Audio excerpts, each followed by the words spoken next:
Assalamualaikum warahmatullahi wabarakatuh. Sampurasun. Kumaha daramang sadayana kelas 8. Mudah-mudahan kelas 8 sadayana aya dina lindungan Allah Subhanahu wa taala, sing dicagerkeun, sing dibenerkeun, sing diseueur artosna gitunya. Amin ya Allah ya rabbal alamin. Tepang deui sareng Bapak Eli Kustian di pembelajaran bahasa Sunda kelas 8. Dina poe ayeuna urang sararea nyaeta arek belajar bade medar hiji materi anu aya di kelas 8 nyaeta perkawis drama. Naon cenah? Drama nya, drama. Nah, kumargi kitu sataacan urang sadayana belajar sakumaha biasa salaku umat Islam urang sadayana hayu urang sami-sami heula ngadoa kalayan ngadoa anu khusus tur ikhlas ka Allah Subhanahu wa taala.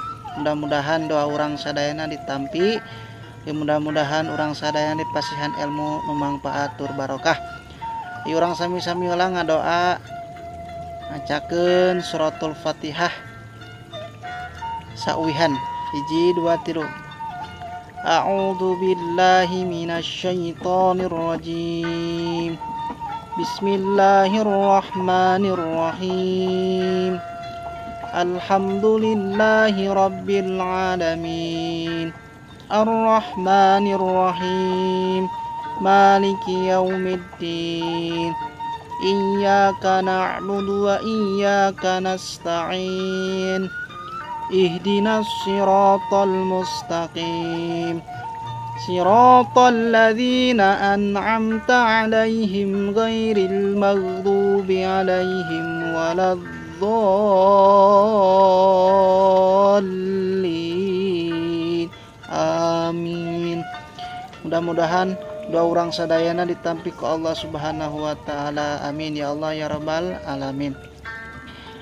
Langsung wae barudak sadayana ke pembelajaran ayeuna nyaeta tentang drama. Mangga sakseni pembelajaran ye tikawit dugi ka rengse. Barudak kelas 8 anu ku Bapa jipika deudeuh.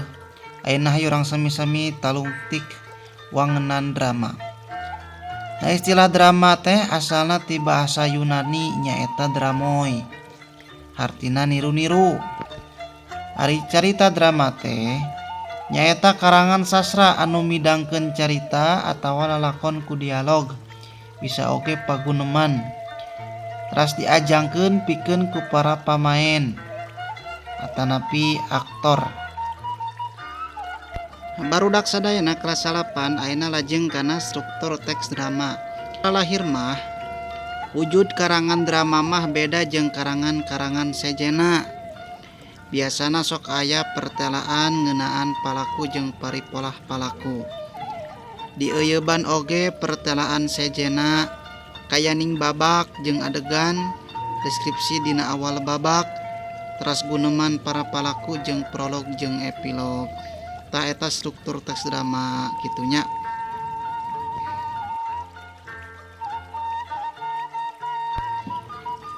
Nah, barudak kelas 8 nu kahiji dina struktur teks drama teh nyaeta aya pertelaan palaku.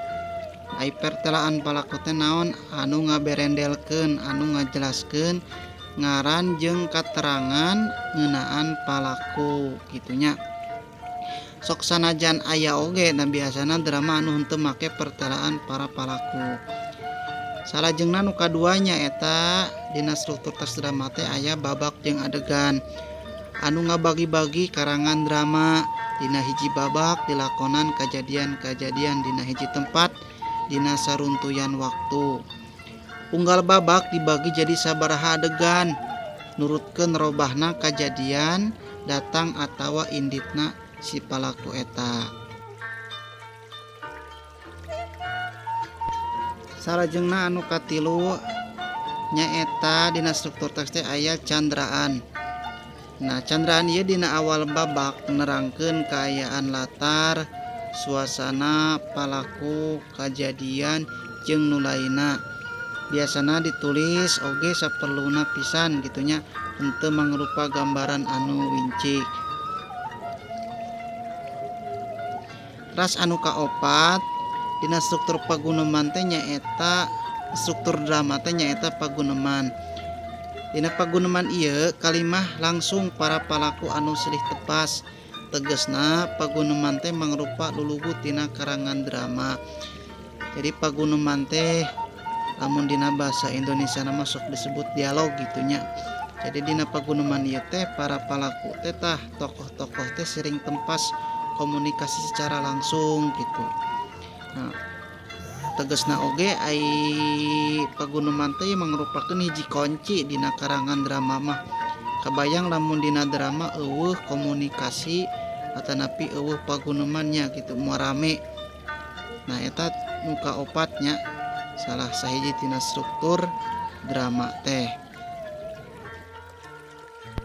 Salajengna anu terakhir dina struktur drama teh aya anu disebut prolog jeung epilog.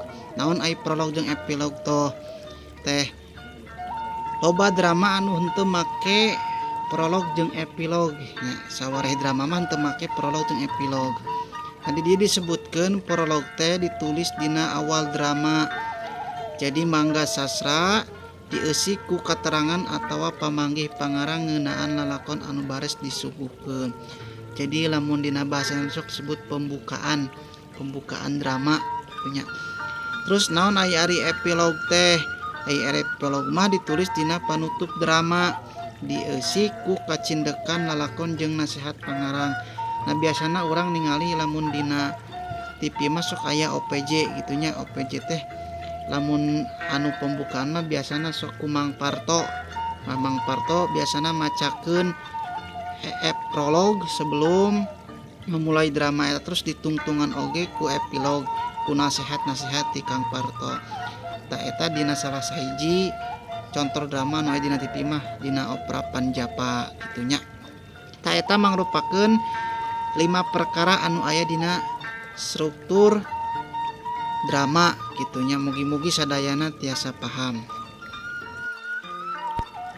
Nah barudak kelas 8 salajengna satos urang nyaho pangartian sareng strukturna oge aya ye contoh drama bahasa Sunda anu parantos kasohor ataupun terkenal. Nu kahiji aya pangarangna Yosep Iskandar, terus judulna Sirung Pajajaran.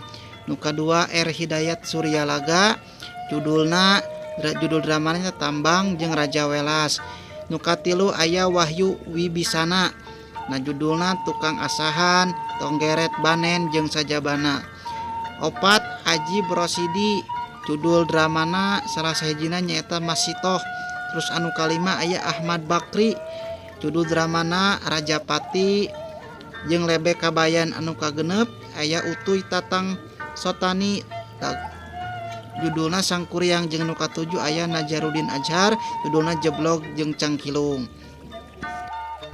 Barudak kelas 8 sadayana saatos Bapak ngajelaskeun atanapi ngajentrekeun perkawis materi ngeunaan drama bahasa Sunda. Ayeuna aya tugas ti Bapak nyaeta pancen mandiri atanapi tugas mandiri. Aya 5 pertanyaan. Nu kahiji naon bedana istilah drama, teater jeung sandiwara teh? Dina modul insyaallah aya jawabana. Terus anu kadua naon anu disebut drama teh? Anu katilu naon anu ngabedakeun karangan drama jeung karangan sejena? Terus anu kaopat sebutkeun contoh judul drama dina wangun lancaran. Jeung anu kalima saha pangarang ti drama anu judulna Duriat Bejad. Tah eta pancen mandiri ti Bapak, mangga kerjakeun nu ikhlas. Barudak kelas 8 anu ku Bapak dipikadeudeuh tur dipikanyaah.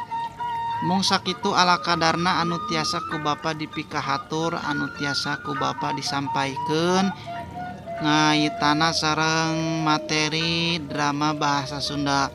Mudah-mudahan naon-naon anu ku Bapak disampaikeun, ku Bapak dijelaskeun singkah hartos ku sadayana kelas 8.